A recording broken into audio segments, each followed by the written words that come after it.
50,000 മുതൽ 80,000 വരെ ആളുകൾ ഉടനടി കൊല്ലപ്പെട്ടു.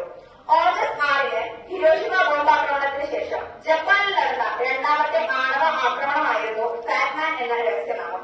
സ്ഫോടനവും തുടർന്നുള്ള കൊടുങ്കാറ്റും നാഗസാക്കിയുടെ ഏകദേശം 40% നശിപ്പിച്ചു.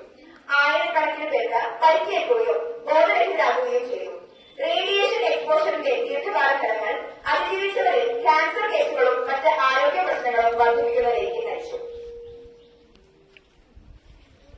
Quit India. ബ്രിട്ടീഷ് കോളനി വാഴ്ചയ്ക്കെതിരെ ഇന്ത്യൻ ജനതയുടെ മുന്നേറ്റത്തിന്റെ ഗംഭീര സ്വരമായിരുന്നു ക്വിറ്റ് ഇന്ത്യ. 1942 ഓഗസ്റ്റ് 9-നാണ് ക്വിറ്റ് ഇന്ത്യ പ്രക്ഷോഭങ്ങൾ ആരംഭിച്ചത്. ബ്രിട്ടീഷുകാർക്കെതിരെ ഇന്ത്യൻ ജനതയെ ഏകോപിപ്പിച്ച് സമരം നയിച്ച ഇന്ത്യൻ നാഷണൽ കോൺഗ്രസിന്റെ ആണ് ഈ മുദ്രാവാക്യം. ബ്രിട്ടീഷുകാർ ഇന്ത്യ വിടുക എന്ന മുദ്രാവാക്യം രാജ്യമാകെ അലയൊലി സൃഷ്ടിച്ചു. ഓഗസ്റ്റ് 8-ന് കോൺഗ്രസ് പ്രവർത്തക സമിതി അംഗീകരിച്ച പുത്തൻ സമരമാർഗത്തിന്റെ ഭാഗമായിരുന്നു ക്വിറ്റ് ഇന്ത്യ പ്രഖ്യാപനം. മുംബൈയിലെ ഓഗസ്റ്റ് ക്രാന്തി മൈതാനത്ത് നടന്ന ബങ്കർ പൊതു സമ്മേളനത്തിലാണ് ഈ മുദ്രാവാക്യം ഉയർന്നത്. ഇന്ത്യ വിടുകയെന്ന് ബ്രിട്ടീഷുകാരോട് ആജ്ഞാപിക്കാനും ഇന്ത്യക്കാരുടെ മനസാക്ഷിയെ ഉണർത്താനും കോൺഗ്രസിനെ നയിച്ച മഹാത്മാഗാന്ധി ഉറപ്പിച്ചിരുന്നു.